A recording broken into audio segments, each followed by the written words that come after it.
আবারও খাস কলকাতায় অস্ত্র উদ্ধারে চাঞ্চল্য। গ্রেফতার বন্দুক দোকানের 3 মালিক। জানা গিয়েছে, অবৈধভাবে বন্দুক পাচারের মামলায় তদন্তে নেমে বৃহস্পতিবার গভীর রাত্রে বেঙ্গল এসটিএফের একটি দল গ্রেফতার করে শহরের নামী বন্দুক দোকানের 3 জন মালিককে। সঙ্গে দোকান থেকে বাজেয়াপ্ত করা হয় 2 নালা ও 1 নালা বন্দুক মিলিয়ে মোট 41টি আগ্নেয়াস্ত্র। দোকানটি সিল করে দেওয়া হয়েছে।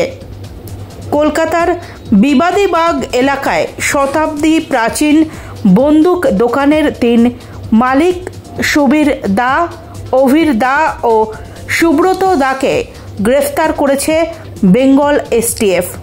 জানা গিয়েছে, তাদেরকে আদালতে পেশ করে নিজেদের হেফাজতে চাইবে পুলিশ। এর আগেও অস্ত্র উদ্ধারের ঘটনায় নাম জড়িয়েছিল এই দোকানের।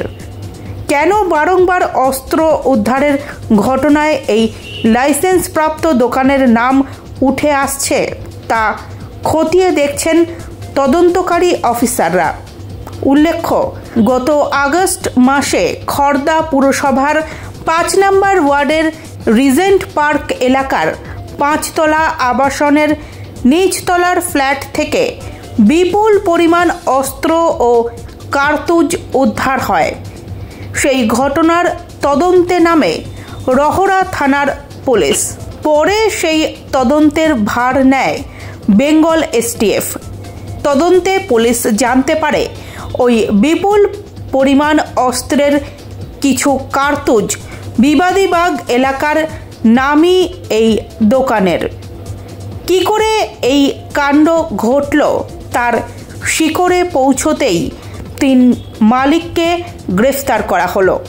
শুধু রহরার অস্ত্র উদ্ধার নয়, দক্ষিণ 24 পরগনার জীবনতলা থেকেও 199 রাউন্ড 2 রকমের বুলেট ও একটি 2 নালা বন্দুক উদ্ধার হয়। সেই কাণ্ডে এই দোকানের কর্মচারীদের নাম জড়ায়।